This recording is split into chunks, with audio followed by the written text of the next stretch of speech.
धन धन करें। आइए अब मैं रथ यात्रा की आपसे चर्चा कर रहा हूँ। रथ यात्रा को नेत्रोत्सव के नाम से जाना जाता है, क्योंकि इस यात्रा का दर्शन करके सबके नेत्र धन धन हो जाते हैं। कहते हैं आषाढ़ के महीने की शुक्ल पक्ष की द्वितीया के दिन श्री महाप्रभु देवताओं का रथ यात्रा होता है। इसके लिए अक्षय तृतीया बैसाखी के दिन से तीनों रथों का निर्माण शुरू होता है। गजपति महाराज के राजभवन के सामने तीनों रथ तैयार किए जाते हैं। प्रतिवर्ष नया लकड़ी में रथ तैयार किया जाता है।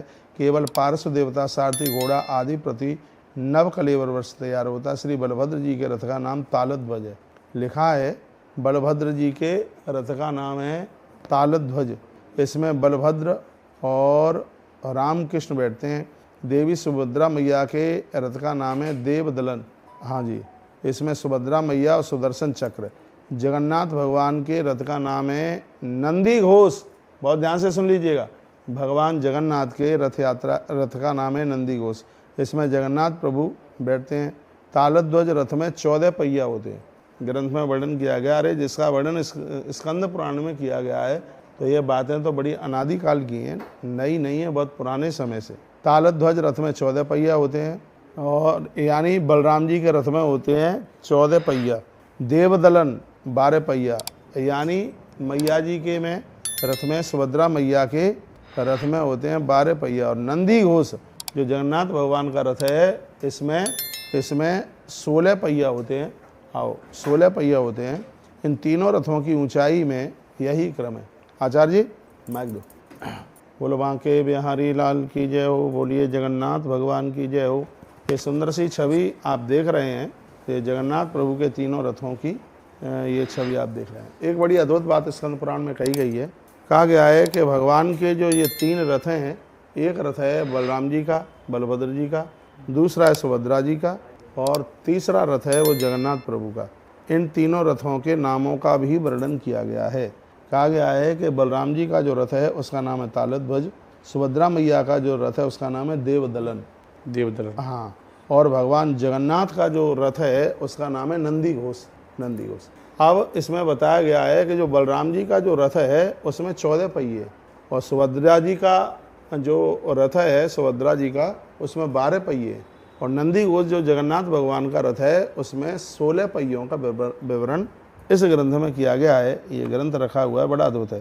कहा गया कि जो इन रथों का दर्शन करता है, कुष्ठ व्याधि तो वही न सर्वांगम, उनके शरीर का संपूर्ण रोग है, कुष्ठ आदि जितने भी रोग हैं वो सब समाप्त हो जाते हैं।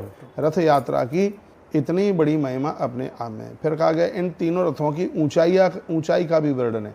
कहा गया कि बलराम जी का जो रथ है वो 21 हाथ ऊंचा है, 21 हाथ, और सुभद्रा जी का जो रथ है वो 21 हाथ ऊंचा है, और भगवान जगन्नाथ का जो रथ है वह 22 हाथ की उसकी ऊंचाई, यानी बलभद्र जी का जो रथ है उससे 1 हाथ छोटा है। कहते हैं श्री क्षेत्र की रथ यात्रा बहुत प्राचीन है। कहते हैं कोई तो कहता है कि अनादिकाल से यह रथ यात्रा चल रही है। ब्रह्म पुराण में उल्लेख है कि राजा इंद्रधुम्न की प्रार्थना से भगवान विष्णु इंद्रधुम्न सरोवर तालाब के तट पर गुड़िचा मंडप को रथ में लाए थे। स्कंद पुराण के विवरण के अनुसार भी भगवान जिस स्थान में पहले आविर्भूत हुए हैं वह भी स्थान बड़ा अद्भुत है, गुड़िचा मंदिर के नाम से। कोई कहता है गुड़िचा भगवान की मौसी थी, और आज भी भगवान जब स्वस्थ होते हैं तो अपनी मौसी के यहाँ वह जाते हैं, ऐसा इस ग्रंथ में वर्णन किया गया। इंद्रधुम्न के सहस्र अश्वमेध यज्ञ में महावेदी विद्यमान है। उसी स्थान को रथारूढ़ रथ को खींच करके और वहाँ तक ले जाया जाता है। जगन्नाथ भगवान इंद्रधुम्न को उपदेश दिए थे। उसी स्कंद पुराण में इस यात्रा का नाम नवयात्रा, देखो क्या क्या है, एक नाम है इसका जगन्नाथ रथ यात्रा, दूसरा नाम है इसका नेत्रोत्सव। यदि किसी को ना पता हो तो सुन लो, नेत्रोत्सव। इसमें भगवान के दर्शन करते हुए आंखें धन धन हो जाती हैं, इसलिए इसका नाम है नेत्रोत्सव। और एक नाम है इसका गुड़ीचा यात्रा, और एक नाम है नंदी घोष यात्रा, क्योंकि भगवान के रथ का नाम नंदी घोष है तो इसका नाम नंदी घोष यात्रा भी है। और एक इसका बड़ा अद्भुत नाम है, उसका नाम है पतित पावन यात्रा। वाह, ये पतित पावन, पतितों को पवित्र कर देती है, पावन कर देती है यात्रा पतित पावन। महावेदी उत्सव के नाम से इसको जाना जाता है। महावेदी वो है जहाँ हजारों यज्ञ राजा इंद्रधुम्न ने किए थे, हजारों यज्ञ किए। आज भी भगवान उस स्थान का दर्शन करने के लिए जाते हैं, जैसा कि इस ग्रंथ में वर्णन किया गया। पहले एक बार ये बताइए, बात समझ में आ रही है कि नहीं? कितने भाग्यशाली हैं आप बताएं, कितना भाग्य है कि आज हम रथ यात्रा के दिन नई बात ये तो मैं वो बातें सुना रहा हूँ जो अभी मैंने पिछले दिनों में जगन्नाथपुरी से भी नहीं सुनाई। ये वो बातें हैं, बिल्कुल नई बातें हैं। आज मैंने बोला है कि साल में 12 यात्राएं भगवान की होती हैं और ये उत्सव पूरे वर्ष भर मनाए जाते हैं। कितनी अद्भुत बातें यहाँ कही गई है। कुष्ठ व्याधि ये तो ये वही उनके कुष्ठ इत्यादि रोग भी समाप्त हो जाते हैं जो इस यात्रा का दर्शन करते हैं। इसमें यह बड़ी अद्भुत बात कही गई है। कहा गया कि उनको सब कुछ प्राप्त हो जाता है और किसी भी चीज़ की कोई कमी नहीं रहती जो इस यात्रा का दर्शन करते हैं। उनको तो हजारों यज्ञ करने का फल प्राप्त होता है जो इस यात्रा का जो दर्शन करते हैं। तो यह हमने आपको निवेदन किया है।